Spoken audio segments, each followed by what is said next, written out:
A partir de agora, mais um entrevistado especial aqui no Podicilo. Oferecimento Maturar Charcutaria. Diga, pessoal, tudo bem? Grande abraço para você, abraço a todos ligados aqui no nosso Podicilo. Hoje eu tenho o prazer de receber aqui nos nossos estúdios um dos maiores treinadores da história do futebol brasileiro e, por que não, do mundo. Trabalhou em várias seleções, em vários países, disputou Copa do Mundo por uma seleção que não foi a seleção brasileira. É o professor René Simões, de grande estrada, de muito tempo no futebol. Tudo bem, professor? Grande abraço. Prazer de te receber. Obrigado. Já dei o recado do Melo, né, professor Melo. Eu, quando estava vindo para São Paulo, conversamos e ele falou: você não pode deixar de agradecer ao Nivaldo o que ele fez por mim. Eu ia fazer uma grande bobagem, talvez até estragar a minha carreira. E ele me chamou num canto e disse: calma, fica tranquilo aí, não fale nada. Então está dado o abraço e ele não esquece porque você fez. Você talvez tenha esquecido. Eu confesso, quando você me falou eu já não lembrava mais, mas que bom. Mas ele não esqueceu. Ele não esqueceu. Ele disse: que bom. Por favor, fale com ele e a gente vê o teu comportamento, a tua sequência toda. Não me surpreendeu em nada. É um prazer estar aqui contigo, falar de várias coisas. E eu hoje estava lendo um hater, né? Os haters são ótimos, né? Pô, ele só fala da Jamaica, pô, ele só fala da seleção feminina. Amigo, foram 7 países, cara. Eu trabalhei em 7 países, em 5 seleções, em 28 clubes. Eu disputei todas as competições que você possa imaginar, da Ásia, da Europa, da América Central, do Caribe, todos os campeonatos eu disputei. Agora, tem coisas que mais me perguntam, por isso eu mais falo delas também, né? Claro. Mas eu tenho o prazer de falar de tudo e continuo escrevendo, não se incomoda não. Pode ir lá na minha rede e teve um outro que falou assim: pô, ele não falou coisas boas. Eu digo: por favor, se coloque, diga as coisas boas que eu não falei. E é assim que eu lido com eles. Eu sempre tenho com a maior paciência. E eu digo para ele: se coloque. Que a coisa que mais me aborrece é quando alguém entra assim: falou bobagem. Tá legal, mas o que foi bobagem? Se coloque, diga qual é a sua opinião. Pontue, né? Pontue, dê a sua opinião. Por isso é aberto, eu não fecho nunca, eu não congelo ninguém, eu não apago ninguém. Pode falar o que quiser, vamos falar. Eu só digo uma coisa: tem educação. Quando não tem educação, eu digo: pô, cara, pelo amor de Deus. Legal. Como é que você convive com rede social? Há muito tempo? Bem. Eu tenho uma agência e eu sou sócio dela, é Universo Jump. E a gente trabalha, a gente tem dois segmentos muito bons. Um que a gente chama de Power Up. O Power Up, a gente vai pegar você, vai fazer a sua análise, né, de perfil, quem é você, o que você faz, como faz, por que faz. Depois de nós analisarmos, nós vamos ver o que você faz e como você faz e vamos te ajudar a moldar todo esse comportamento e depois como você vai ser o influenciador da sua própria marca. Porque talvez você tenha um negócio, ou você queira fazer um negócio, então você vai ser colocado nisso. E nós temos o Power Up 360. Esse a gente não só trabalha contigo, mas você é o quê? Você é o executivo de uma empresa e aí nós vamos começar. Vou te dar alguns exemplos, por exemplo. Uma empresa que nós trabalhávamos e a CEO, ela tinha vários departamentos e cada departamento tinha uma pessoa que comandava o departamento, mas ela recebia todas as pessoas de todos os departamentos. Conclusão, ela não tinha tempo para o marido, para o filho, para o casamento dela. Estava se separando. Então, nós começamos dizendo: peraí, vamos abrir janelas aqui. Essa pessoa tem que vir falar contigo, tem que falar com a diretora dela. Cada departamento resolva e você recebe a sua diretora no seu departamento. E o que é importante, o que é menos importante, o que é irrelevante, muito importante. E a gente tem feito isso. Aí você trabalha na empresa, depois você trabalha na família também, tenta ver como é que ela está de relacionamento. Teve uma muito engraçada, que eu tenho 2 sócias, né? E teve uma que foi para casa, e quando chegou em casa para fazer alguma coisa com o marido disse assim: o que houve? Você está doente?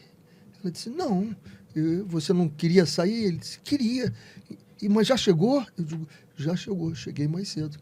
Porque a minha sócia disse para ela, o que você tem na pauta? Isso é irrelevante, não é urgente, cancela tudo e vá atender o seu marido. Prioridade. Então aí faz um 360. Caramba, que legal. Teve uma que foi ver o filho jogar, só não me lembro o que foi, acho que foi tênis. E quando chegou, o filho tomou um susto, porque há 6 meses ela não via o filho numa quadra. Isso é cada vez mais importante, né? É você pensar... Absolutamente fundamental. Legal. Por partes, eu queria mandar um beijão, então, para o professor Antônio Melo. Isso, que legal. Preparador físico, legal. Eu não me lembro o episódio, mas que legal que eu consegui te ajudar, Melo. E você fica com esse agradecimento até hoje. E você é um dos grandes nomes, um dos grandes caras que o futebol me deu como amigo. Obrigado, viu, querido? E obrigado, Renê, por transmitir essa mensagem do Antônio Melo. Vamos ver se você vem para cá. Está em São Paulo. Está em São Paulo, né? São Paulo. Então eu vou dar aquela cutucada nele. Nele. Eu queria falar agora, nesse momento... Delícia, hein? Já provou antes de ir para o ar, né? Delícia. Pode continuar provando, professor, enquanto eu falo. Mandar um abraço para o Júlio e também para o Remo. Pode ficar à vontade, sinta-se à vontade aqui, professor Renê Simões. Delícia. Produtos da Charcutaria Maturar. Charcutaria Maturar. Você pode entrar no site, você que está em casa nos assistindo, maturar.com.br. Vários produtos desenvolvidos. Defumado, não? São defumados. Isso é né? defumado. Isso. É um processo artesanal, né? Que eles fazem. Depois você entra lá, viu? Dá para você entrar no site, tem vários produtos, sabores da Itália, essa coisa toda. Tem frete grátis acima de R$350. Dá uma olhada, coisa linda, né? E você pode ficar à vontade aqui, professor. Gostou? Delícia. O difícil é falar comendo, né? Não, eu aumento a pergunta. Eu faço uma pergunta maior para você vai ter o tempo. Para estar aprovado? 100% aprovado. Legal. Então leva lá para o Rio de Janeiro esse presente para você, especial da Charcutaria Maturar. Melo, vai deixar, Melo? Duvido que o Melo não venha. E eu quero te dar um presente também. Ah, legal. Terra Futebol Clube. Entre no jogo para salvar o jogo. Isso é um movimento que já está nos clubes da Premier League. E essa associação veio para o Brasil, no Terra Futebol Clube, e está convidando todos os clubes a entrar 30, 31 de maio. Nós vamos ter no Morumbis uma ecoconferência com vários palestrantes. E eu costumo sempre dizer o seguinte, será que o pessoal do Rio Grande do Sul ficou feliz com o que aconteceu lá? Aquela desgraça toda? Claro. Algumas coisas inevitáveis. Outras o ser humano podia ter evitado lá. Negligência, falta de cuidar das coisas todas. E eu fui nomeado embaixador e estou convocando todas as pessoas que entrem nesse jogo para a gente salvar o jogo, porque entre lá no Instagram lá do Terra Futebol Clube. Terra Futebol Clube no Instagram. Vão acessar, tem todas as informações responsabilidade nossa. Nós temos que saber que para os nossos filhos, nossos netos, bacana. Pode ser que seja a história da tâmara, né? Quem planta tâmara não colhe tâmara, porque são mais de 100 anos para você colher isso. Sim. Pode ser que a gente não veja toda essa transformação, mas é responsabilidade nossa. Pô, legal, obrigado. Essa camisa é minha, então? Essa é sua e essa é para quem você quiser dar para o seu patrocinador ou o produtor, né? Legal, que legal. Teve tanto cuidado comigo aí o tempo todo no telefone. Legal, legal. Pedro, é sua. Pedro, aí, ó. É o Pedro. Pode deixar aqui. Depois a gente... Dia 30 e 31. 30 e 31 de no maio. Morumbis. Então, tem horário? Todos convidados. É o dia todo. O dia todo? O dia todo. Vários painéis, muita coisa acontecendo lá. E a informação você pode pegar no Terra Futebol Clube. Lá no Instagram. No Instagram. Legal. Parabéns. E você é o embaixador, né? Sou embaixador disso aí. Eu ia te perguntar da seleção da Jamaica, mas eu não vou te perguntar da seleção da Jamaica. São 7 países. São 7 países que eu trabalhei. Jamaica, Trinidad e Tobago, Costa Rica, Portugal, Catar, Irã e Emirados Árabes. Além de atuar no futebol brasileiro. Futebol brasileiro em claro. vários estados aqui. São Paulo, Campinas, Ceará, Bahia, Rio de Janeiro, Atlético Goiânia, Goianiense. Curitiba. O Atlético Goianiense foi uma passagem assim, muito legal, cara, muito legal. Depois da Copa de 2010, eu peguei o Atlético na zona de rebaixamento. E foi muito interessante, porque teve um determinado momento que a direção do clube virou para mim, nós perdemos um jogo 3-2 para o Atlético Mineiro lá e o diretor me chamou e disse assim, olha, não adianta fazer troca agora, vamos mandar você embora, porque nós só queremos cair com dignidade. Eu disse, ainda bem que eu não penso como você. O nosso grupo não vai cair. Nós não vamos cair. E tem um jogo, e que nas minhas palestras eu falo muito sobre esse jogo. Foi Atlético Goianiense e Corinthians no Pacaembu. E foi incrível, porque aquele jogo, se nós perdêssemos aquele jogo, nós estaríamos rebaixados para a segunda divisão. E aí, aos 30 segundos do jogo, 1-0 Corinthians. 30 segundos, imagina. E eu sempre falo que o líder, de vez em quando, é como minha sócia, ela que fala, né? Coloca a fralda e vai. Você imagina como é que eu estava ali. 30 segundos de jogo, aquele caldeirão que era o Pacaembu com o Corinthians jogando e tomar o gol. E eu, calma, gente, calma que tem tempo. E eu ali, óbvio, com a fralda, né? Que, pô, a desgraça tinha acontecido. Ganhamos de 4-3 aquele jogo. Ganhamos de 4-3 o jogo. Depois ganhamos outros jogos, empatamos com o São Paulo. No último jogo, na Bahia, contra o Vitória da Bahia, nós empatamos e não caímos. Nós ficamos na primeira divisão.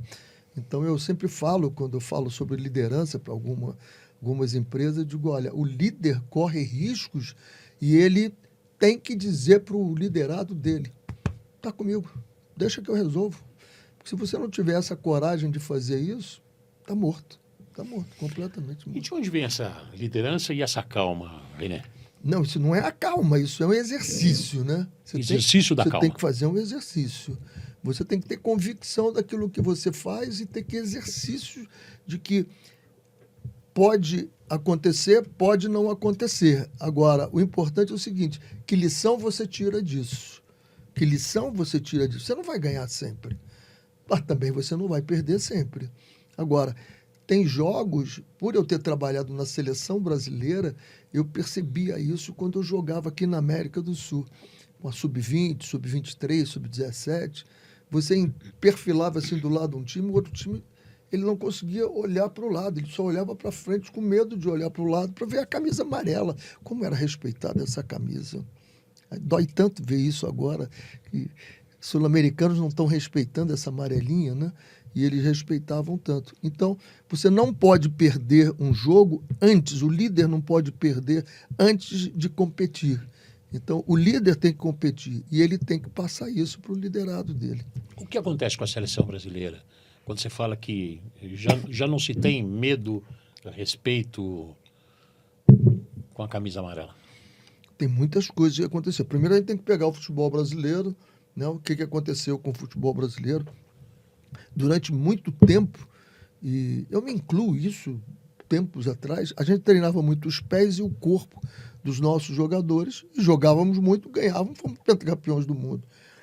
A Europa tendo que travar a gente, senão nós seríamos 22 vezes campeões do mundo, pela qualidade que tínhamos. Começaram a trabalhar a cabeça do jogador para pensar o jogo, ler o jogo. Nós, na nossa época, nós jogávamos o jogo e sabíamos. Eu te dou dois exemplos. Dou os exemplos porque são necessários, mas nem gosto muito de um deles porque é o melhor de todos que nós já tivemos, que é o Zagallo. Então, o Zagallo, quando nós jogamos 74 com a Holanda, antes da Holanda, a entrevista dele perguntaram, e aí, o time da Holanda? Ele disse, eu não tenho que me preocupar com o time da Holanda, eles é que têm que preocupar conosco. E foi o que aconteceu. Nós tínhamos que ter preocupado com eles. O Ronaldo Fenômeno recebeu, se não me engano, foi até do Ancelotti mesmo, uma fita para assistir o adversário dele. E ele jogou a fita no lixo e disse, eu não tenho que me preocupar com eles é que têm que preocupar comigo. Então, chegou o ponto agora de que nós temos que trabalhar a cabeça dos nossos jogadores lá na base, na seleção de cima, para que eles leiam o jogo, Nós agora não jogamos o jogo, nós pensamos o jogo. O corpo e os pés são só ferramentas para fazer o que a nossa cabeça pensa. Então, se você não pensar o jogo, vai acontecer de você ter surpresas durante o jogo, porque, mas aconteceu aquilo. Eu acabei de ver agora um lance do Mbappé, que ele podia ter tocado essa bola. Se ele toca essa bola no meio-campo já dava, o Vini já estava na deixa de pegar lá dentro, o Mbappé segurou a bola, perdeu, essa bola acabou chegando no Rafinha, que acabou fazendo gol lá. Então, temos que pensar isso, temos que pensar. E o jogo está muito acelerado, né, Nivaldo? Muito acelerado agora. Então, o pensamento tem que ser muito rápido, e o nosso jogador cada vez mais pensando. Porque eu acho que, tecnicamente, nós continuamos a ter uma técnica fabulosa. Menos garotos estão sendo formados, mas a técnica continua. Essa é nossa. Agora, trabalhar o cognitivo deles. Então, eu acho que a seleção brasileira, esse é um ponto. Outro ponto, e aí por eu ter trabalhado em várias seleções eu tinha jogadores que vinham da Europa para jogar na seleção. E o que acontecia? Quando ele chegava, ele incorporava o espírito do local. Quando ele chegava na Jamaica, ele virava jamaicano. Quando ele chegava na Costa Rica, ele virava costarricense. Quando ele chegava no Irã, ele virava iraniano. E o ambiente todo. E eu, já pela experiência que foi a primeira, foi a Jamaica, eu dizia para os ingleses, quando eles chegavam lá, opa, na primeira semana, não vai ficar treinando igual os que eu tenho aqui. Eu trouxe você para modificar o comportamento deles. E aí eles acordavam e aí o negócio subia, crescia muito. Então, a minha impressão, e eu tenho falado isso reiteradas vezes, a minha impressão é de que quando a seleção brasileira se reúne, não reúne com o espírito que traz do Real, que traz do City, que traz do Arsenal. Eles reúnem e vira o espírito brasileiro ali, e essa é a minha impressão. Se eu estiver errado, que me desculpe.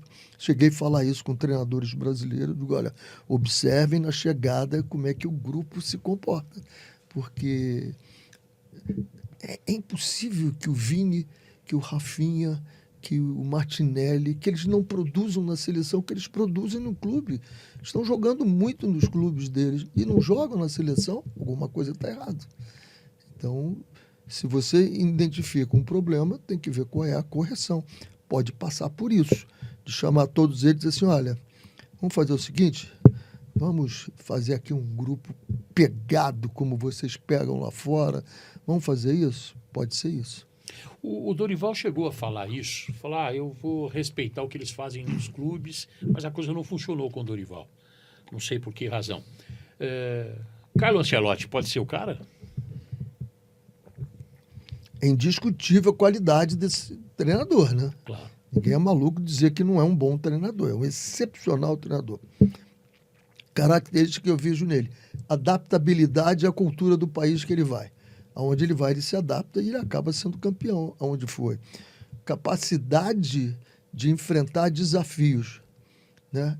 Pressão, suportar pressão. Uma final de Champions League é igual a uma final de Copa do Mundo. A pressão é absurda, absolutamente absurda. Lidar com os jogadores, ele sabe lidar, todos os jogadores falam muito bem da forma como ele lida com os jogadores. Aonde é que eu vejo o problema do estrangeiro? Em 22 mundiais, nunca um treinador estrangeiro ganhou o título. Sempre foi um local. Então, nós vamos trabalhar contra a estatística. Esse é o primeiro ponto. Segundo ponto, ele pega já 2 jogos, Equador e Paraguai, 2 jogos difíceis, para ele montar uma ideia em tão pouco tempo, e na eliminatória. Porque a eliminatória é o momento mais dramático para o treinador. O treinador só faz história se ele não classificar. Se ele classificar, todo mundo classificou. A Copa do Mundo, se ele perder, 15 outros já perderam, 17 ou 16 outros já perderam a Copa do Mundo. Então ele vai ser mais um. Agora, não classificar é o primeiro. Esse é um problema difícil. E os jogadores se adaptam a ele. Pelo que eu vi, ele está começando a pegar jogadores que já trabalharam com ele e que ele confia muito nesses jogadores. E são jogadores de qualidade, não tenho nenhum problema. É questão de a gente torcer muito para que ele se cerque de jogadores que já jogaram com ele, que já passaram na seleção, que já foram campeões do mundo, que estão fora. Traga alguns deles para juntos, para dizer como é a seleção brasileira, como é a imprensa, como é o Brasil, como tudo aqui acontece, para que ele se sinta mais confortável, tenha alguém olhando por ele, porque é a primeira vez que ele vai passar. Ele jogou com o Barcelona, e aí viu as coisas que aconteceu. Ele dormiu pensando no que aconteceu. Quando ele acordou no dia seguinte, ele já estava no clube, ele já estava desenhando as soluções. No outro dia, ele treinou com a equipe, mostrando as soluções e montando outro clube. A seleção, você vai jogar, vai ver os problemas, ganhando ou perdendo, vai ver os problemas, vai ter o próximo jogo, fez algumas correções. No outro jogo, você vai ver os problemas, mas as soluções serão daqui a 2 meses. 2 meses. E aí, como é que você faz? Você tem que ter, nesses 2 meses, você tem que ter contato permanente com os jogadores, conversando tudo, passando vídeos, falando com eles, visitando eles. É absolutamente importante. Então, é diferente o trabalho da seleção, que é o trabalho do clube. Então, a competência dele ficou comprovada nos clubes.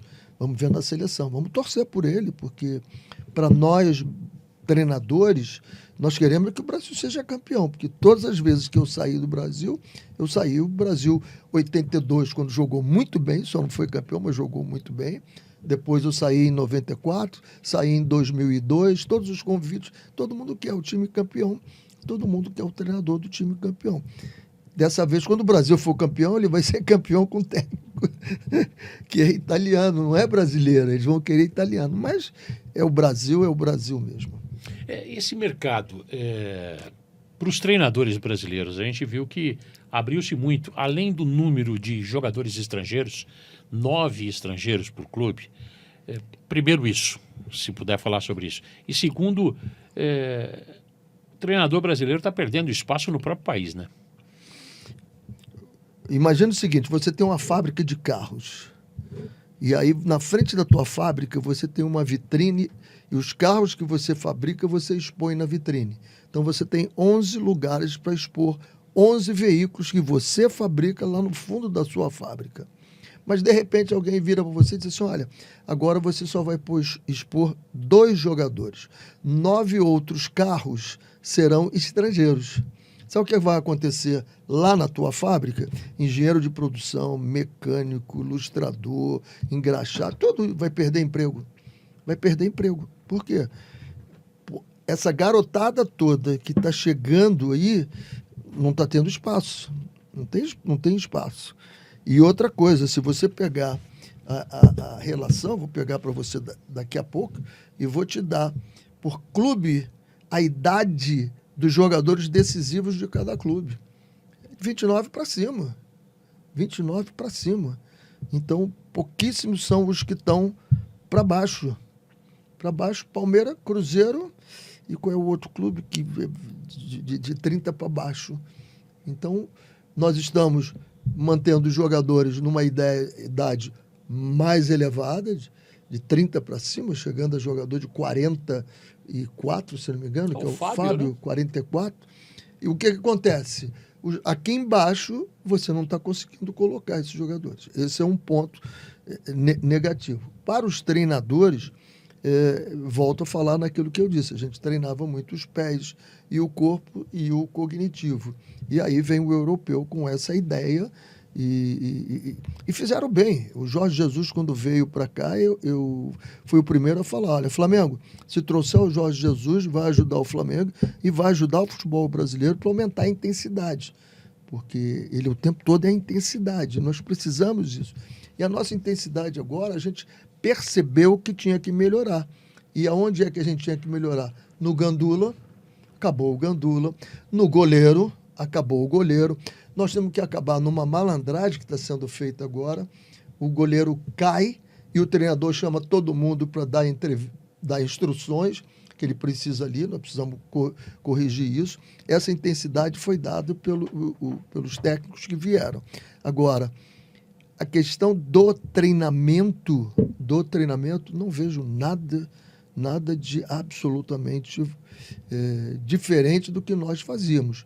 Se você pegar o treinamento que está aí do Luiz Henrique, o último que botou dele aí, ele fez um 11-0. O que é um 11-0? A gente chamava treinamento de sombra. Você pega os 11 do teu time e fica imaginando que tem uma sombra atrás deles. Bola para lá agora, bola para cá, entra, vai, olha o espaço. Faz... A gente já fazia isso nos anos 80, a gente já fazia isso no Brasil. E ele agora aparece como sendo um treinador extremamente moderno, porque vai para a final da Champions com o PSG. Não, esse treinamento é um treinamento excelente, mas já era feito pelos treinadores brasileiros. Agora, começaram a entender de que quantos treinadores estrangeiros deram certo. Mais de 40 já vieram ao Brasil. Quantos deram certo? Abel Ferreira, né? Abel Ferreira, Jorge Jesus, uma temporada. Arthur Jorge, acho que... Arthur Jorge deu aquele período pequeno, foi. Né? O Vojvoda, que já está há muito tempo, e eu acho um excelente treinador. Então você pega 4, 5 de 40, 10%. Então, para você rotular de que eles são bons, os brasileiros são ruins, e agora começaram a mandar os estrangeiros também, logo de início, mandar embora, como foi o caso do Corinthians. O Corinthians, o Pepa já saiu, o que assumiu é um português também, já foi vaiado. Então, está se começando a entender que o problema não é o treinador brasileiro ou o estrangeiro, é a estrutura do futebol brasileiro, que é assim que funciona. É assim que funciona.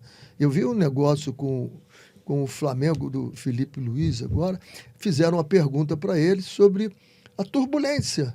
Né? Como é que você vê tudo isso que aconteceu em volta? Ele disse, olha, isso tudo é fora. Aqui dentro nós temos as nossas convicções, essa turbulência não chega aqui.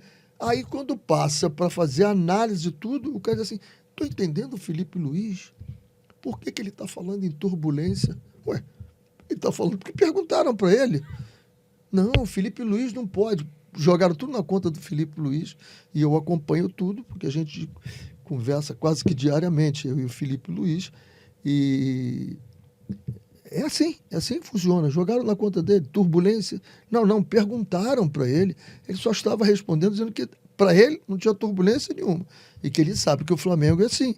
E ele dizia para os jogadores, olha, ganhando, vão elogiar. Quando perder, tudo é amplificado no Flamengo, a vitória e a derrota. Então, se acostume com isso. Então, agora está todo mundo começando a entender de que não é bom porque é estrangeiro e não é ruim porque é brasileiro. Você vai ter ruins aqui, bons aqui e bons ali também. Pô. Mas tem muitos treinadores brasileiros hoje sem espaço, né? Sem espaço. Mas isso também é normal. Pô. Você vai chegando um certo momento na carreira de todo mundo, vai chegar um momento que é isso mesmo, vai acontecer. Se tiver alguma oportunidade agora, eu gostaria de voltar ao campo. Ando meio aguçado para isso, estudando tanto, observando tanto jogo e o fato de estar conversando com o Felipe Luiz o tempo todo me estimula a estar... Posso envelhecer, só não posso ficar retrógrado, né? Então, é bem legal isso. Agora a gente vê o trabalho que o Seabra estava fazendo no Cruzeiro e manda o Seabra embora rapidinho. Olha o trabalho que ele está fazendo no Bragantino agora, né? Essa oscilação que está passando o Roger, que é normal, pô, não tem jeito. Machucou um, machucou o outro caiu, oscila o jogador, muitos jogos. Agora o Roger está passando o momento dele, estava um momento de glória, sem perder, o único time. Então é absolutamente normal e eu acho que isso é cíclico. Daqui a pouco nós vamos começar a entender de que dá para ver e tem bons treinadores aparecendo por aí, novos, dá oportunidade para eles também. Eu não sabia que você estava com esse desejo aí, cara. Eu tenho mordido. Como eu tenho falado muito com o Felipe, né? E aí eu tenho que estar atualizado para conversar com o Felipe Luiz. Se você não estiver atualizado, não tem conversa, porque o Felipe é um cara muito estudioso, um cara que tem uma visão de jogo excepcional. Então, Isso aí aguça e eu tenho que ver o dia inteiro vendo o jogo, eu olho para cá, olho para lá, como é que faz, como resolve, é muito legal. Para esse ano ainda? Não sei, se tiver algum louco aí que me convide, vamos ver. Pô, legal, seria bacana. São quantos anos já sem trabalhar?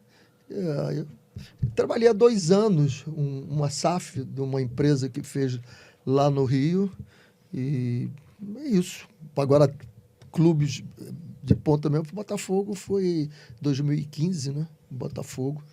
A gente conseguiu ganhar a Taça Guanabara rapidinho e depois a gente acabou saindo, mas a gente saiu, deixou o time 8 rodadas na liderança e foi muito interessante. Quem assumiu foi o Ricardo Gomes. Ele disse: essa é uma experiência única para mim. Eu nunca assumi um time na liderança de um campeonato e o time estava montado para ser campeão e ele fez com muita competência, acabou sendo campeão da Série B, o Botafogo. E o Botafogo que nós pegamos com 5 jogadores, né? Eu peguei quando o time caiu em 2014, Carlos Alberto Torres me levou e estava assumindo o novo presidente e aí montamos o elenco todo, muito bom. Ganhamos rapidamente a Taça Guanabara e depois, então, o campeonato indo muito bem. Perdemos um jogo em casa, empatamos com o Figueirense de 2-2 em Santa Catarina, em casa. Perdemos no último minuto de 1-0. E no dia seguinte eu fui mandado embora e até hoje eu estou querendo saber por que eu fui mandado embora. Porque o acordo que nós tínhamos o Botafogo no ano anterior não tinha entrado entre os 4 na Taça Guanabara, não tinha entrado entre os 4 no campeonato estadual e tinha que ganhar a Série B. Esse era o acordo.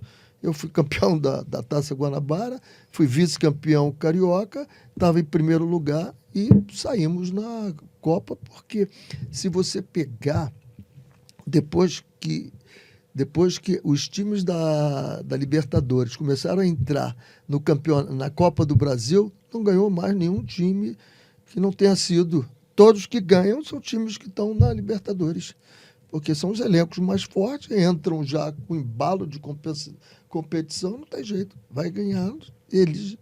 Quem estiver fora vai disputar sua Série B, se preocupa em ir muito longe não, que vai acabar caindo. Você vai longe e acaba caindo. Me lembro da Ponte Preta, que disputou uma final de Sul-Americana e caiu. Não ganhou, foi vice-campeão e depois caiu no Campeonato Brasileiro. Então, você tenta alguma coisa que não te adianta de nada. Então, pensa só no campeonato que você disputa, porque o campeonato mais difícil é o da Série B, não tenho dúvida. A Série B é mais difícil. É o mais difícil. Só tem 4 que ficam felizes. 4 ficam mortos, vão para o inferno. 4 ficam, os outros 4, 8, 12 ficam infelizes e 4 têm a felicidade, tá lá no paraíso, né? Quantos acessos você teve na Série B? Eu tive o acesso, foi o Botafogo e o Coritiba em 2007. Legal, né? É muito difícil, cara. Não é fácil jogar a Série B, não. E é um jogo diferente, né? Porque você não pode perder ali a Série B. E eu tenho acompanhado bem a Série B, o Goiás está muito bem. O Coritiba, que eu acabei me tornando torcedor do Coritiba, começou bem, mas agora já perdeu 2 jogos. E aí fica uma loucura a pressão em cima. Time grande que fica muito tempo na Série B, como é o caso do Coritiba, é uma pressão enorme. O Atlético Paranaense está sofrendo essa pressão também.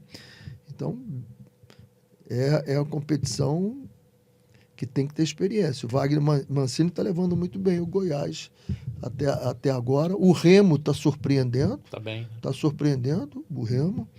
E vamos ver se o Coritiba levanta. Você volta para a Série A ou Série B, se tiver que voltar? Aí tem que ver quem é que vai ter essa coragem. Coração. Eu vou trabalhar, é o campo, eu quero o campo. Eu agora, muita gente diz, você é maluco, fica como você está, com tuas mentorias. Cara, mas eu estou mordido pela mosca azul, para talvez o cheiro da grama, deve ser o cheiro da grama. Ver isso aí. Cara, mas seria muito legal vê-lo. Eu também acho. Eu acho que seria também, porque eu estou com tantas ideias, cara. Eu penso e aí nessas coisas todas, né, a gente vai reformulando algumas coisas. O que eu acho de um time? Por exemplo, se eu te der 100 peças para você montar um quebra-cabeça, você monta em quanto tempo? Talvez 1 hora, 40 minutos, não sei. Agora, se eu pegar a caixa do quebra-cabeça e mostrar a fotografia para você, você vai levar, com certeza, 50% de tempo a menos para montar, porque você sabe o que tem que montar. Essa é uma equipe de futebol. Se você faz com que os jogadores entendam a figura que você quer montar e que sem o ponto esquerdo, se é que existe o ponto esquerdo ainda, sem ele, esse cara aqui da lateral direita não tem sentido nenhum, não monta a figura. Então, é tudo intercalado. Então, todos estão encaixados. Então, é isso que o treinamento em sala, antes de você ir para o campo, te favorece. Te favorece muito. No Botafogo, teve a decisão da Taça Guanabara. Nós perdemos o primeiro jogo no Maracanã para o Fluminense, que era um time de primeira divisão, e a gente de segunda divisão. E aí, no segundo jogo, eu fui para casa e digo, meu Deus, como é que eu ganho? O time do Fluminense era melhor do que o nosso, discutivelmente melhores peças. Aconteceu de ter um jogo, Bayern de Munique e Porto. O Porto fez 4-0 no Bayern de Munique, lá em Lisboa, no Porto. Quando foi o jogo da volta, que foi 2 dias antes do meu jogo, eu vejo o Bayern de Munique com 30 minutos, se eu não me engano, já estava 4-0. Primeiro tempo, 4-0 o time do Bayern. Foi 7-0 o jogo. Eu disse, caramba. Chamei o meu analista de desempenho lá e disse para ele assim, eu quero concentrado no máximo 15 minutos desses 4-0. Fui para a sala, treinamento em sala, os jogadores, e botei lá. Digo, rapaziada, vamos dar uma olhada nisso aí. Eles começaram a olhar, quando acabou, você falou, é isso aí, pô. Eu digo, é isso aí o quê? Estão malucos? O que é isso? Não, a gente tem que jogar que nem o Bayern. Eu digo, pô, vocês estão malucos? Vocês querem jogar que nem o Bayern? Claro que dá, professor. Pô, se a gente pressionar aqui, pressionar ali. É mesmo, é? Então vamos treinar. Aí fomos lá, pô, com 15 minutos, estava 2-0 para a gente em cima do Fluminense. Depois o time do Fluminense conseguiu se estabelecer, fez o 2-1, fomos para o pênalti, fomos campeões no pênalti. Mas dá para você mostrar a figura para eles e treinar com eles e eles fazerem isso. E aí, qual é o grande lance que eu acho do treinador? A ideia era minha. Eu queria jogar assim, mas eu não falei para eles que eu queria. Eu fiz com que eles fizessem aquela ideia ser deles. E eu comprei a ideia deles. Quando você compra a ideia deles, você faz o quê? Faz com que eles se comprometam dentro de campo. Essa é a minha ideia, não é do treinador. Você não tem que jogar o jogo do treinador. Eu vejo várias entrevistas, fizemos tudo que o treinador pediu, deu certo ou não deu certo. Quando ele joga o jogo do treinador, está alguma coisa errada com ele. Tem que jogar o jogo deles. O jogo tem que ser o jogo deles. Então, eles não precisavam saber que era seu o jogo. Não, eles não sabiam que o jogo era meu, acharam que era deles. Porque eles que decidiram, eu até disse para ele, não, o que é isso, estão malucos? Não dá para jogar esse jogo não, pô. Então, há como você trabalhar com o jogador e fazer com que ele pense no que ele vai fazer e se comprometa. Maravilha. CBF, o que dá para dizer da CBF hoje?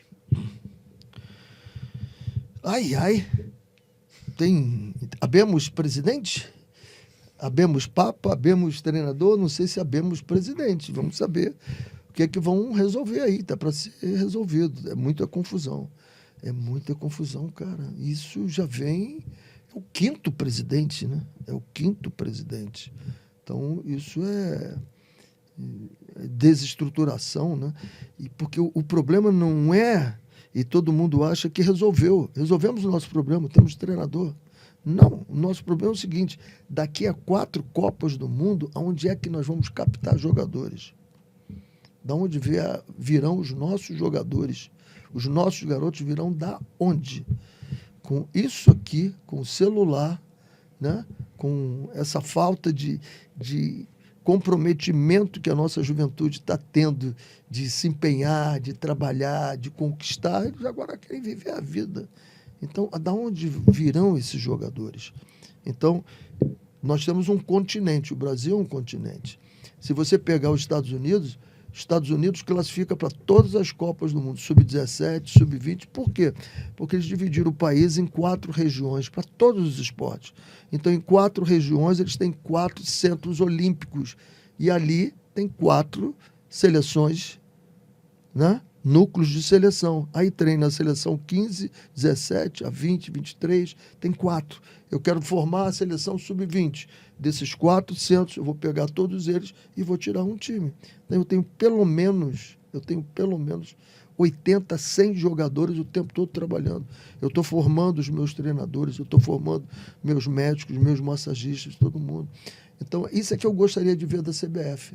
Um grande plano para fazer no Brasil a distribuição de um centro, como nós temos a Granja Comari, nós deveríamos ter uma mini, lá no... O Igor Paixão, que está no Feyenoord, que foi do Curitiba, é do Amapá, pô. Quem é que está vendo os jogadores lá do Amapá? Que outro jogador temos lá do Amapá? Nós devemos ter outros Igor Paixões lá. Joga muito esse rapaz, esse menino. Então, a minha preocupação com a CBF é o projeto amplo para o futebol brasileiro que a gente precisa ter. E faz tempo já que a CBF está meio nesse desgoverno, né? Bastante tempo. É o quinto presidente que não termina o mandato dele. Será que esse vai terminar o mandato dele? Tem 5 presidentes que não terminaram o mandato. Em que medida isso atrapalha o que a gente está vivendo hoje na seleção, por exemplo, nos clubes? Que planejamento tem para você trabalhar jogadores sub-12, sub-14, sub-15? Qual é o planejamento que nós temos lá? Eu não vejo. No Brasil inteiro, não.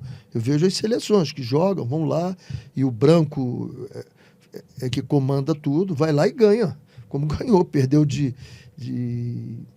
primeiro jogo foi 4-0 para a Argentina, né? Sim, 4-0. 4-0 para a Argentina, e depois eu conversei com o branco, ele disse, pô, tive que acalmar todo mundo, calma, respira. O branco é espetacular, né? Respira, vai definir só no vídeo, vamos classificar, fecha a casinha, vamos classificar agora, depois a gente briga, depois de classificar, pronto, foi campeão. Tá tudo bem? Não está tudo bem. Não está tudo bem. Por quê? Porque você tem que ter muitos jogadores agora com a seleção, até porque não está tendo espaço para esses jogadores da seleção jogarem. Não está tendo. Eles vão jogar onde? Estão começando a ir para fora cedo demais e para lugares em que a prateleira é muito baixo e aí não desenvolve.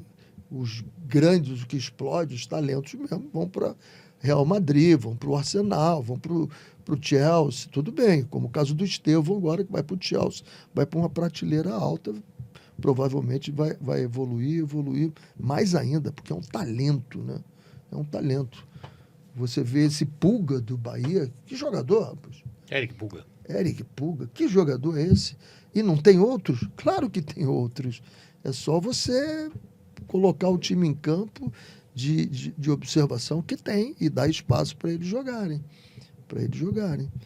Quando a gente vê a idade, prometi para você que ia fazer, tem que buscar aqui para não passar por mentiroso.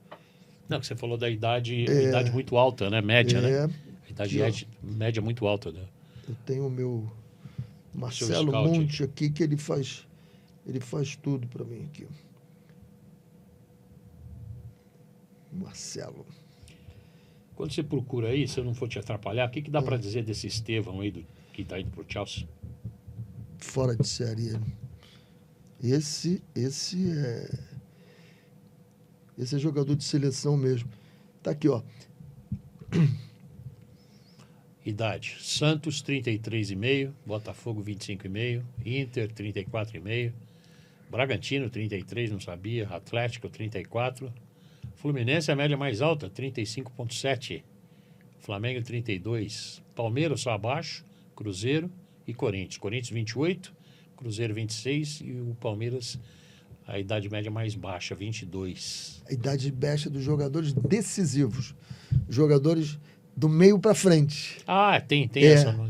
Esses que vão definir, entendeu? E aí você pega idades, né? Santos, 33 Neymar, Tiquinho, 34, Botafogo, Arthur, 27, Igor Jesus, 24, Alan Patrick, 34, Ener Valencia, 35, Sacha, 33, por isso que o Bragantino ficou alta, porque tem o Sacha e tem o Kita, 2 jogadores, por isso... É o Pita. É o Pita. Isidro Então, Pita. ele é alto, a idade. O Hulk, 38, Rony, 30, o Keno, 35, Cano, 37, Ganso, 35. E aí, os garotos. E por que esses jogadores, com essa idade elevada, conseguem jogar? Porque a nossa intensidade não é a intensidade da Europa. Porque na Europa eles não vão conseguir jogar com essa idade. Não joga. A intensidade é muito forte lá. Você acha que Hulk, por exemplo, não jogaria no futebol europeu? Hoje, de jeito nenhum. Não joga. Não aguenta. Não aguenta. A intensidade é muito forte.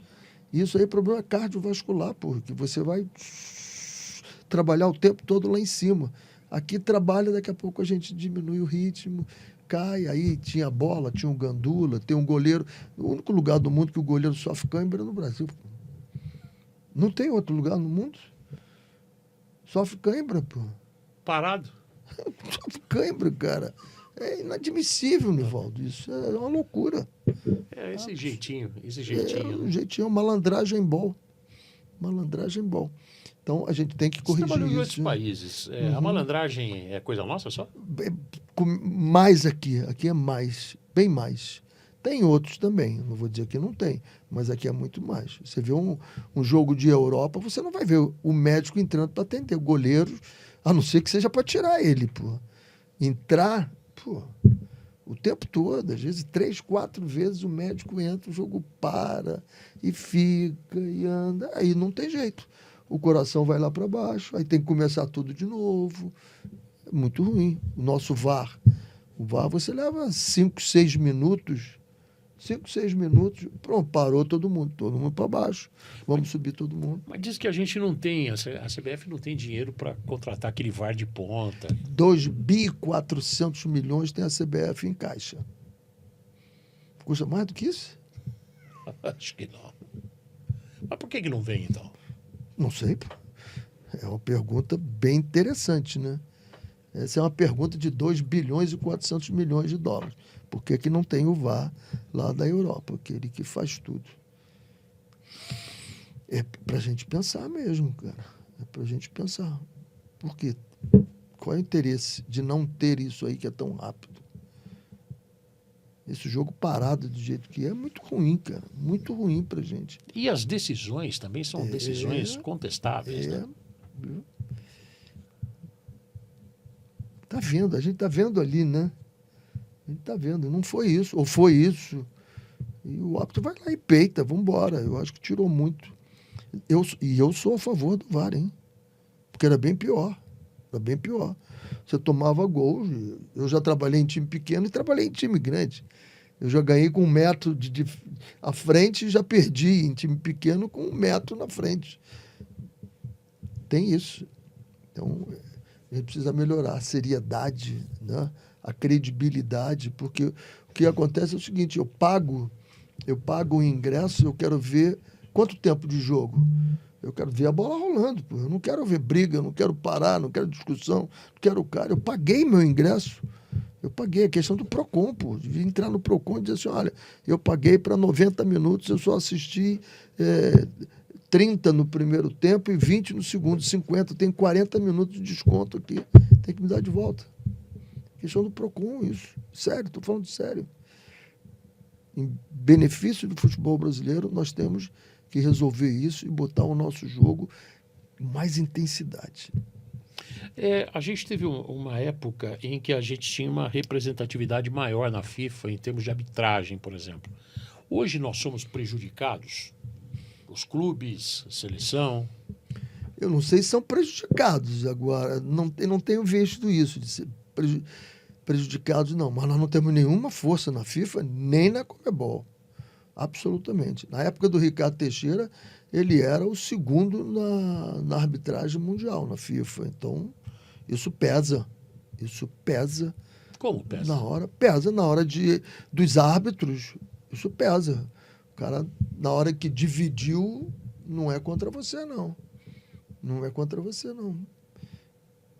Não é que ele vai ajudar você, mas a tendência é ele errar menos contra você do que contra os outros. É questão de errar, de decisão, precipitar a decisão. Tem tudo isso. É complicado, cara. Eu ficava sempre muito preocupado quando começava o jogo. Todo jogo, a minha preocupação é o meio de campo. Se tudo tiver a meu favor no meio campo, eu ficava agoniado. Eu digo, já sei, perdi as áreas. Não foi falta. Pô, aquilo não foi falta para mim. O cara marcou. Não foi falta para mim, ele marcou. Foi falta para mim, ele marcou. Na área não vai ser para mim. Ele compensa ali no meio campo para te ferrar lá onde não pode. A área não é sua, não. A área não é sua, não. Observe isso. Observe isso com... Por que eu estou... René, por que você está falando isso? Eu acho que todo mundo tem que falar, porque... E aí você começa a botar todo mundo alerta para algumas coisas que não podem acontecer, pô. Não pode acontecer isso. Não devem acontecer isso. Pelo bem do futebol, pela lisura do futebol, né? Que a gente está vendo de alguns jogadores, né? E essa lisura passa por você arrumar tudo, né?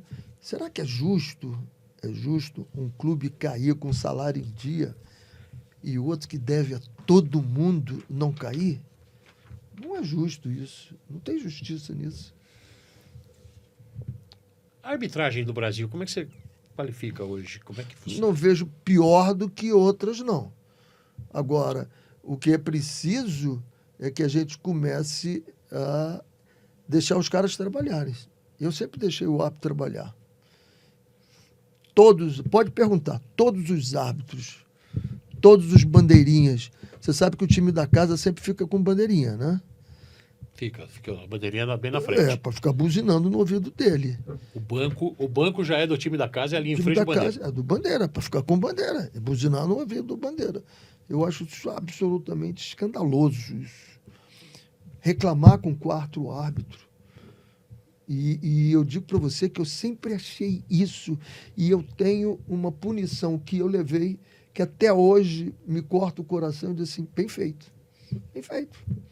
Nós estamos ganhando de 2-0 dos Estados Unidos. Eu com a Costa Rica, eu ganho de 2-0. Eu estava na primeira classe de um avião rumo à África do Sul.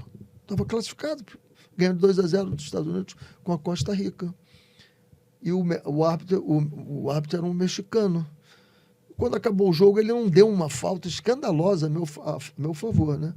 E eu, que nunca reclamo, ganhando de 2-0, esse maluco, eu não quero me chamar de idiota, vou me chamar de maluco, eu vou lá no meio campo e falo com o árbitro. Nunca falei com o árbitro. Eu disse para ele, que você passa? Que você passa? Ah. Dei as costas para ele e foi embora. Ele não falou nada comigo, só ficou me olhando. 45 minutos do segundo tempo. Eu estou fazendo uma substituição que um jogador meu caiu. Aí eu dei para o meu assistente e eu disse para ele, olha, vai entrar no lugar do 5 que está caído. Ele, ao invés de botar 5, ele botou 15 como saindo. O 15 tinha entrado há 15 minutos atrás. Quando o Bandeira levantou a plaquinha do número 15 saindo, eu corri nele, segurei no braço dele e digo, não, tá errado, não é o 15. E aí ele, não, tá aqui no papel, é 15, vai sair o 15. Não vai. Quando eu segurei de novo, o árbitro veio na hora, pá! E o jogo era lá nos Estados Unidos, eu tentei ir para a arquibancada, de jeito nenhum, policial imenso. Meu treinador, vamos junto para o vestiário. Eu digo, não, eu vou ficar na arquibancada. Não, meu treinador, você foi expulso, você vai ficar dentro do vestiário, eu vou fechar a porta e você vai ficar lá dentro. E eu fiquei lá dentro. E o meu time tomou um gol aos 49, 48 segundos. Faltavam 12 segundos, porque ele deu 5 minutos de acréscimo. Aos 12 segundos eu tomei um gol. Eu estava no vestiário quando meu time entra chorando. Até hoje eu tenho isso cravado em mim. E eu não aguento ver nego reclamando do árbitro. Não resolve nada, cara. Só vai te prejudicar. E o quarto árbitro? Tu já viu algum quarto árbitro voltar alguma coisa? E nego briga com o quarto árbitro o tempo todo, cara. Cara, não tem lógica. Não tem lógica. E eu falo, por exemplo, eu deixei de ir para uma Copa do Mundo porque eu fui idiota. Fui lá reclamar com o árbitro. Ganho de 2-0. Ganho de 2-0. Esse é o maior arrependimento? Esse é. Para mim é o maior arrependimento que eu tenho. E por isso eu brigo tanto com os treinadores. Não tem que falar. E eu não falava, pô. Eu não falava, eu não era expulso, não acontecia nada comigo, porque eu não deixo os caras trabalharem. Saí da primeira classe, aí caí para jogar repescagem contra quem? Contra o Uruguai. Se você pensar em 2010, todos os campeões do mundo se classificaram. Só faltava o Uruguai. Eu disse, vai ser duro. Perdi de 1-0 em casa e no Uruguai jogando, demos um passeio neles. Cara, empatamos de 1-1. Quando nós íamos ganhar o jogo, o pau quebrou geral. Geral. Todo mundo com o pessoal de imprensa, porra, gente demais, vieram brigar no nosso banco. Banco parou o jogo, não tinha jeito. O jogo não andava. E aí, empate 1-1, classificava o Uruguai foi para a Copa, e eu tô com meu árbitro mexicano juntinho de mim, aí sem ir para a Copa do Mundo. Pô, você deve ter sonhado com ele várias vezes, cara. Que loucura, cara. O que eu fui fazer naquele campo, cara? O que eu fui? Essa foi uma. Teve outra que eu fui expulso, mas não tinha nada a ver com isso. No Catar, lá no Catar, você dirigia o primeiro time e dirigia a Sub-21. E aí eu fui trabalhar no clube que o Oswaldo de Oliveira trabalhava, né? Aí, primeiro jogo que eu tô da Sub-21, eu olhei e disse, Oswaldo, aquele jogador, aquele árbitro ali, não é jogador do Al-Sadd? Al-Sadd é o time do rei lá, e eu dirigia o Al-Arabi, uma competição terrível entre os dois. Eu digo, aquele cara que vai apitar o nosso jogo, ele não é centroavante do Al-Sadd? O cara era centroavante, titular do Al-Sadd, Qatari, mas era árbitro também. E ele veio pitar um jogo nosso. Não era contra o Al-Sadd, mas era um outro jogo nosso. Eu digo, Alfredo, Oswaldo, não pode um negócio desse. Cara, e aí ele fez miséria contra o nosso time. Teve uma hora que eu abri o braço, fiz assim para ele, rua.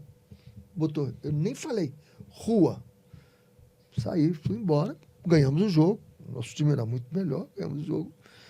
Chegou num outro jogo, quando eu olho, tá ele lá de novo. Eu disse, Oswaldo, vou ficar sentadinho aqui no banco, você dirige o time, porque esse cara vai querer me expulsar de novo.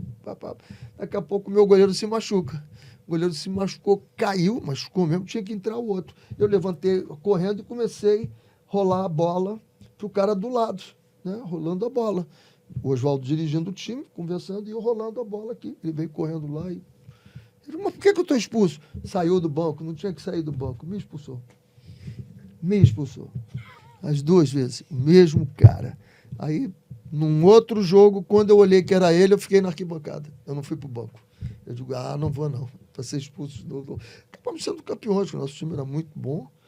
E ganhamos tanto em cima como embaixo. Mas coisas da vida de árbitro que você fica traumatizado. Não adianta, eles fazem o que querem. Você não vai, como treinador, fazer o cara... Não, ele não vai voltar atrás da decisão, né? Não adianta. Cara, não vai voltar. Quem é o melhor árbitro do Brasil hoje? Eu gosto do Daronco. Eu gosto dele. Eu acho que o Bruno, né? Bruno. Eu acho que ele é um Braulio. Braulio da Silva. Acho um bom árbitro também. Acho que já teve o momento desse que apitou o último jogo, que o Abel até falou que ele só tem nome, é da FIFA, mas não apita nada. O Wilton Pereira Sampaio. O Wilton Pereira. Eu acho que ele já teve um momento muito bom, mas agora ele está meio... Acontece, cara, às vezes está numa fase... Mas ele vai para o Mundial de Clubes. Vai, ele é FIFA. É um dos selecionados. O que você acha desse Mundial? Dá Brasil ou não? A gente tem que pensar em duas coisas, né? Por que a Copa do Mundo, às vezes, era muito boa para a gente quando a gente estava com jogadores aqui no Brasil? Porque a gente estava no meio da temporada e eles reiniciando. Era muito bom. Agora, como vem todo mundo de lá, está todo mundo igual.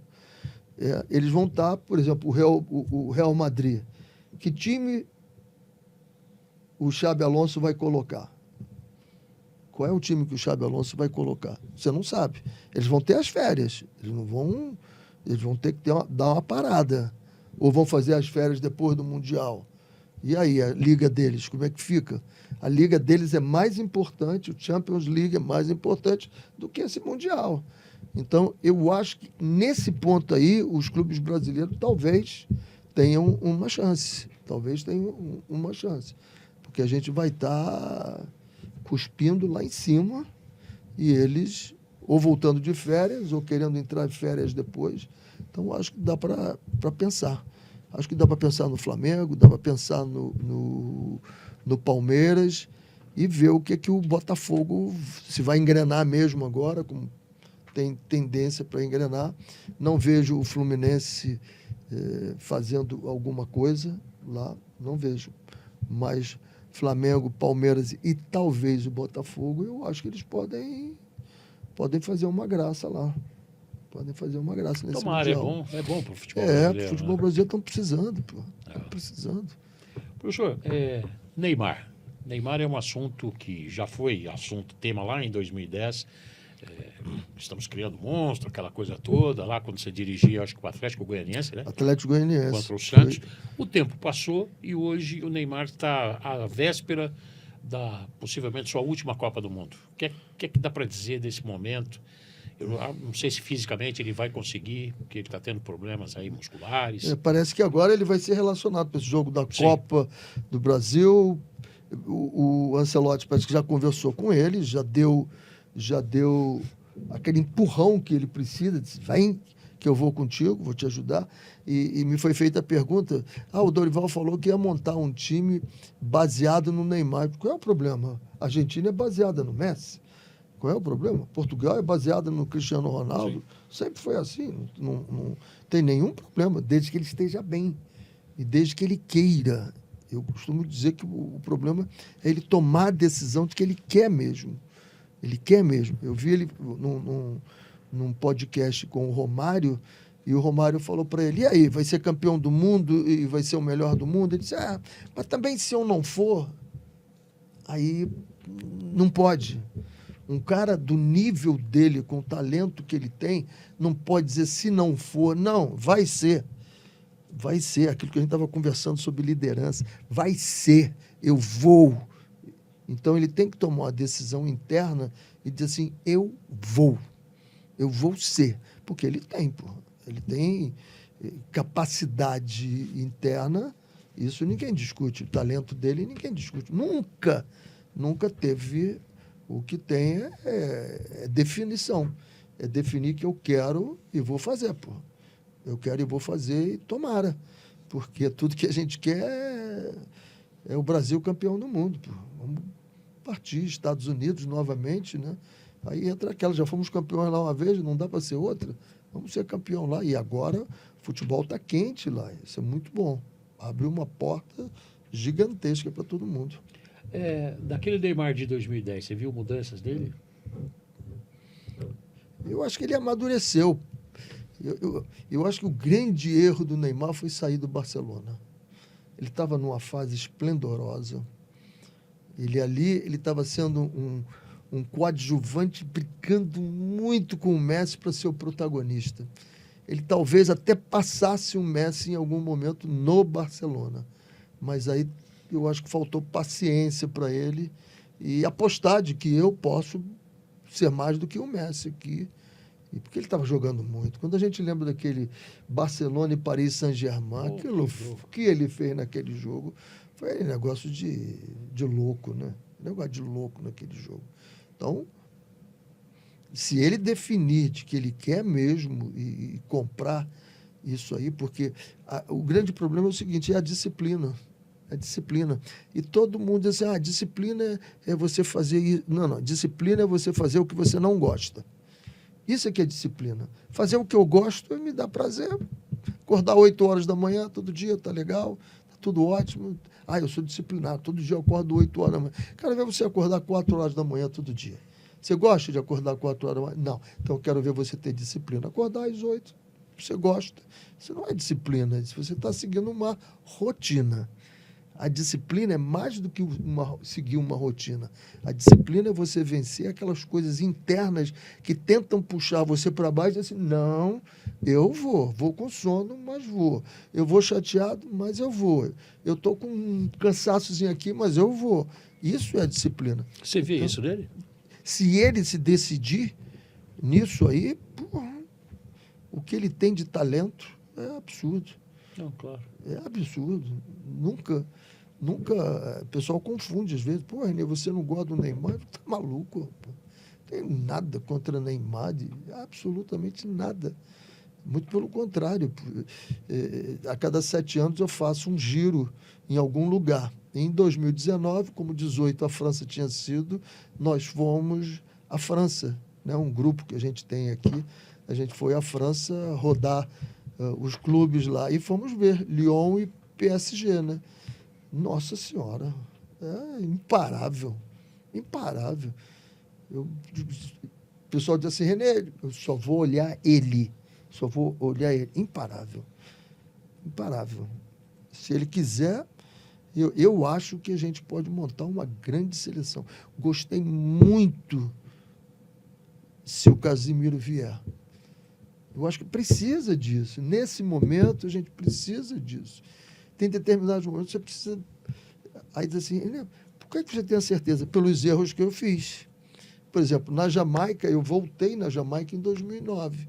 E o meu melhor jogador em 98 tinha sido o Theodore Whitmore, que estava lá.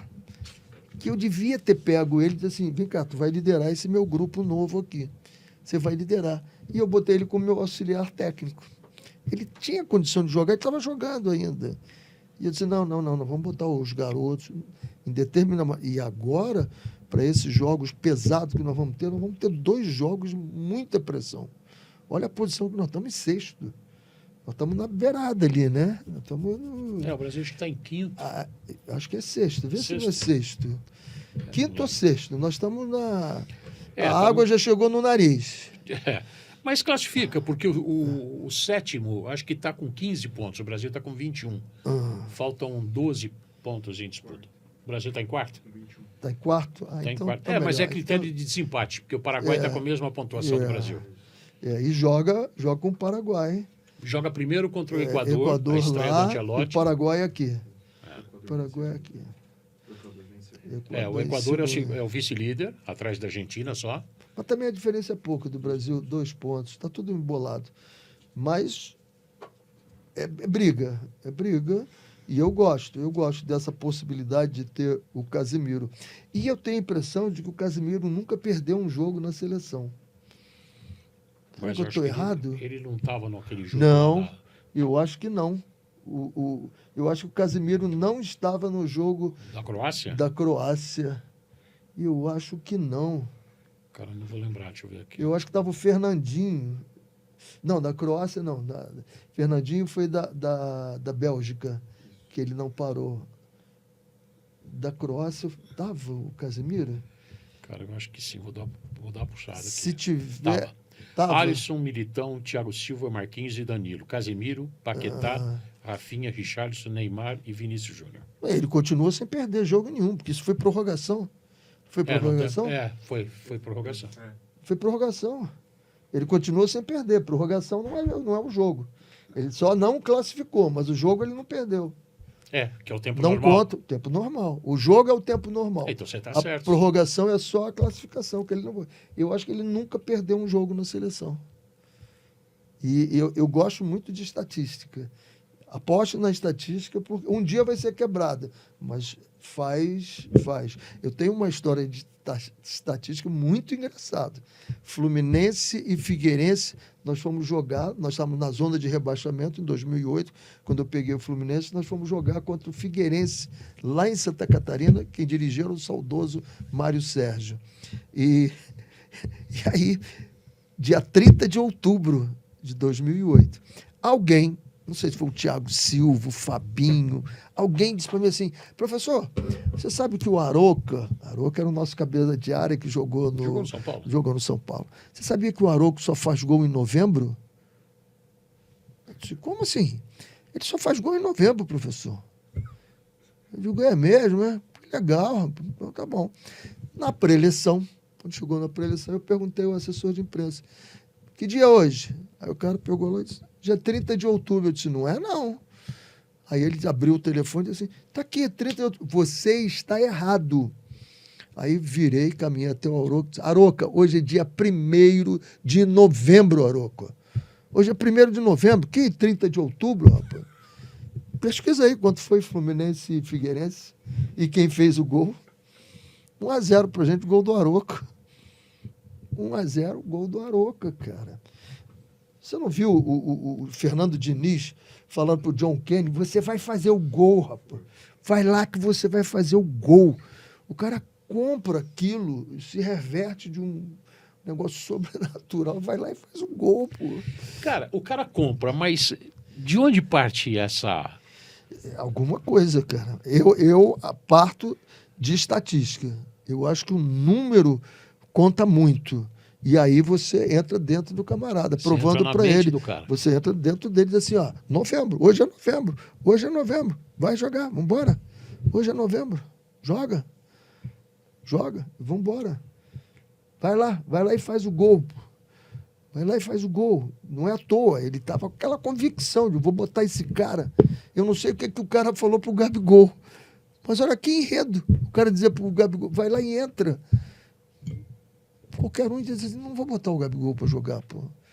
Botou o Gabigol e depois eles estavam cochichando alguma coisa. Não sei o que ele disse pro Gabigol depois do jogo, né? O Léo Jardim estava falando alguma coisa para ele. Não sei se ele disse, vai lá agora e mostra para eles quem você é. Vai lá. Foi lá. Como é que...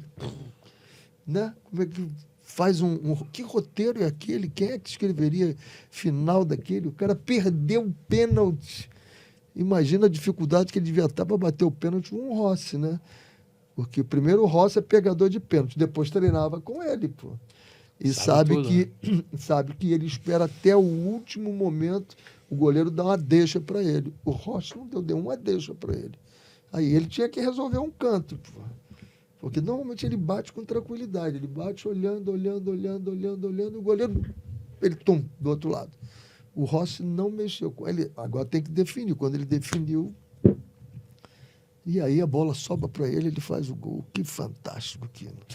Que fantástico. Falei pro Felipe Luiz, eu digo, Felipe, pô, esquenta a cabeça, cara. Esse roteiro, o que você podia fazer? Nada. Não faz nada. Então, é preciso você trabalhar essa coisa extra com as pessoas, entendeu? É preciso trabalhar. Porque isso você cria hormônios, você cria forças incríveis. É bem legal isso. Você falou em pênalti. O Memphis, o que você achou daquela paradinha? Se tivesse gol, era gênio, né? Você é genial... É bestial ou é uma besta, como dizia o Otto Glória, né? Pô, faz o gol, né? Faz o gol. Agora pegou na última, rapaz. O goleiro foi lá e não volta. Na última. Não, ele já estava caindo e caindo. pega Voltou, ali. conseguiu voltar. Putz, se ele bate meio centímetro mais alto, ele não pega a bola. É uma loucura. Eu acho que esses riscos assim têm que ser muito pensados, né?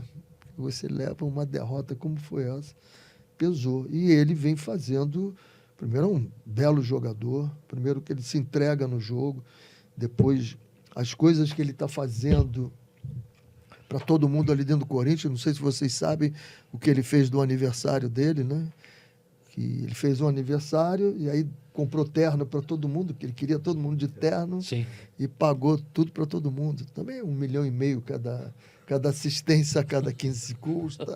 Dá para fazer, não dá para correr não. Mas isso é legal, ver um cara fazendo isso.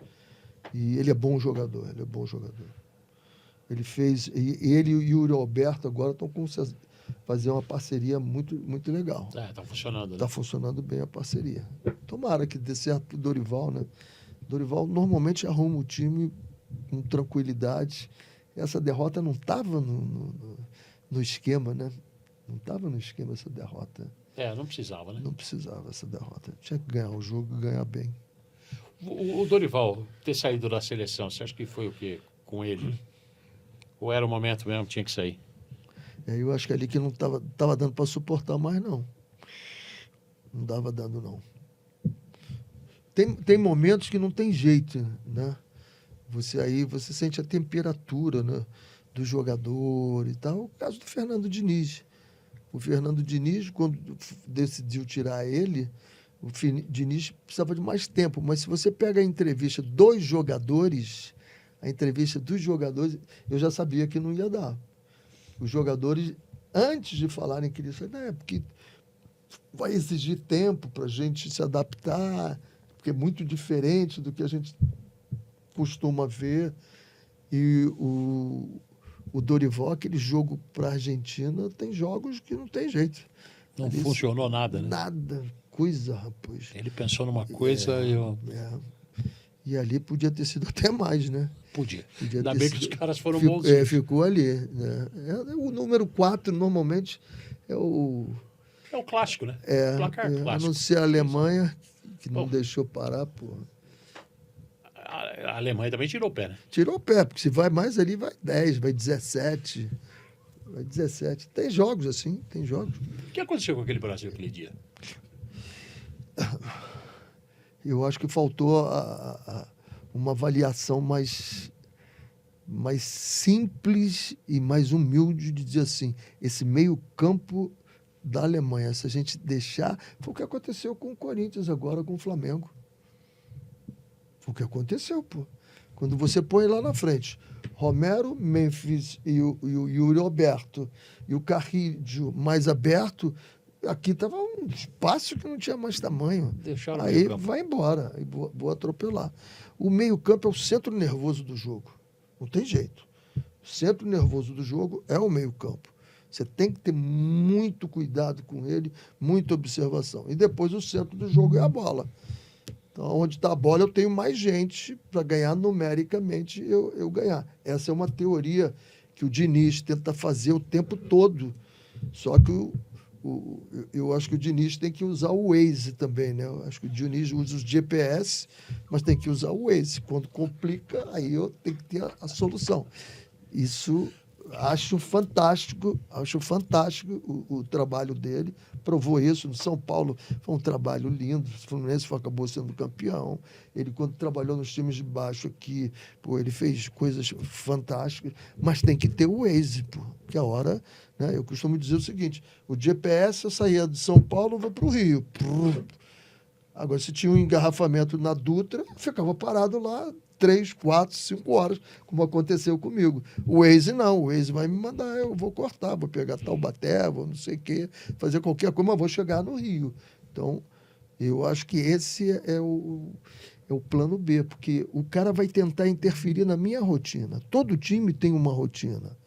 A bola sai com o goleiro, aí vai passar no pé desse, vai chegar no outro, vai chegar no outro. Tinha que ter um antídoto, né? Se você interfere nessa rotina, teve um jogo que eu joguei com os Estados Unidos, eu sabia que eu tinha o Balboa, o John e o Eric Nalda, os três. O Eric Nalda era o artilheiro, o meio-campo era o John e o Balboa era o homem que começava tudo. E todo mundo jogava com os Estados Unidos jogando aqui atrás. Eu disse, cara, eu vou marcar o Balboa lá em cima. Vou adiantar meu time. Adiantei meu time no Balboa, botei um no John e o Eric, deixa ele. A bola não vai chegar nele. Deixa no Alex Lalas, lembra? Aquele de barbinha assim. A bola chegava nele, a gente roubava. O ruivo, né? A bola chegava nele e roubava. O que aconteceu? Interferir na rotina deles. Então você tem que ter esse momento do Waze, né? O momento do Waze é o plano B. Se eu estou aqui, o cara chegou lá, né? Colou nos meus 2 volantes que saem com a bola, colou no meu zagueiro, que a bola sai lá de trás, amigo, eu vou ter que começar a sair pelo meu lateral, eu vou ter que começar meu goleiro dar uma esticadinha nas costas do volante dele, nas costas do zagueiro dele, eu vou vou ampliar meu jogo e sair meu time rápido, transferir para o campo deles, né? São as transferências que você faz rapidamente. Então, é isso que a gente precisa fazer. Legal. Renê, infelizmente estamos chegando ao final do nosso programa. Deixa eu só falar do futebol feminino. Como é que você vê o futebol feminino hoje? Você que foi medalha de prata, disputou a Olimpíada com a... Hoje a CBF faz um trabalho, eu acho que o trabalho que a CBF faz com a seleção principal brasileira é espetacular. É totalmente oposto do que nós não tínhamos nada, né? Eles têm tudo agora, tudo que você possa imaginar, eles têm de facilidade. Então, dá para fazer um 27 aqui no Brasil bonito. Dá para fazer bonito aqui, 27. Dá. Vai ser uma Copa do Mundo muito legal aqui no Brasil. Dá para pensar no título? Dá para pensar no título, dá sim. Ele agora convocou a Marta. A Marta está jogando em alto nível ainda. Agora, tem que fazer com a Márcia, não pode fazer o que a treinadora fez. Botar ela numa linha de 4, lá do lado, ela tem que correr feito uma louca. Ela tem que ficar ali do lado do centroavante ou sendo a própria centroavante ali. É a seleção para ela. É, seleção para o Messi, pô. Seleção para o Messi. Quando o time volta, o centroavante passa o Messi fica lá. Quando ele joga, o Messi vai encostar nele. É essa, tem que jogar para ela, pô. Ah, mas joga para ela, pô. Porque a hora que bater no pé dela, todo mundo treme, pô. Todo mundo treme do outro lado. É verdade, é diferente, né? É diferente. Ela é o Pelé de saias. Ele é o Pelé de saias. Muito diferente, muito. Agora, mais inteligente, ela é o... Agora, a inteligência mesmo da seleção era a Formiga. Formiga era um espetáculo. Que inteligência. Duas, Formiga e Juliana Cabral, que agora é comentarista. Sim, a Juliana, tá viu? Que beleza ela comentando. Ela é uma figurinha, gente boa demais. Muito legal, muito legal. E você foi o único treinador que dirigiu a seleção masculina e feminina em competições. Agora tem mais um. Tem mais um? O último da seleção francesa, ele trabalhou com a Arábia Saudita no Mundial. Então aí ele igualou agora. Então você é o primeiro. Eu sou o primeiro. Isso aí ninguém Não tira. sou o único, mas sou o primeiro. Legal. E a Jamaica foi a sua grande experiência internacional, Copa do Mundo? Foi, indiscutível, indiscutível. Por tudo que aconteceu, por tudo que faturou. A Copa do Mundo, quando acabou, o primeiro-ministro e o ministro das Finanças me chamou e disse assim, olha, nós já faturamos 900 milhões de reais em mídia indireta. Ela foi falada, um país turístico, falado em 230 e poucos países. Ela teve durante 60 ou 90 dias um stand dentro do Charles de Gaulle. É muito dinheiro que foi feito isso. Então, e outra coisa, no dia que classificou, o primeiro-ministro decretou feriado nacional. E é o único dia na história de toda a Jamaica que não teve um assassinato sequer. Foi no dia da classificação. É o único dia na história da Jamaica. Não teve um assassinato. Zero crime. Zero crime. Se olhando para trás, que sentimento que isso, esse é fantástico. Eu soube disso agora, que eu fui lançar meu livro, The Impossible Dream, e aí um cara disse, sabe que você é responsável por um dado? Que dado? E eu gravei, eu tenho isso até no meu Instagram gravado, ele falando, você foi responsável pelo único dia em que a Jamaica não teve nenhum crime. Zero crime. Ai, coisa boa. Bacana. Professor, obrigado. Tomara que algum clube... Vamos ver. Porque experiência nós temos aqui de sobra, né? Uma vivência... E com vontade de garoto. É isso. Vontade de garoto, apetite de garoto. Tomara que dê certo. Professor, Tomara, obrigado. Obrigado. Prazer grande estar aqui com vocês. Uma grande temporada. Obrigado pelo carinho, por ter vindo aqui. Prazer grande. Legal. Qual é o teu sonho? Hein? Teu sonho? Dirigir? Sonho de quê? De profissional ou como de vida? Pode ser os dois. De vida, eu quero morrer, chegar lá em cima e ele dizendo para mim assim, filho bom e fiel, eu te recebo. Quero que ele me reconheça lá em cima.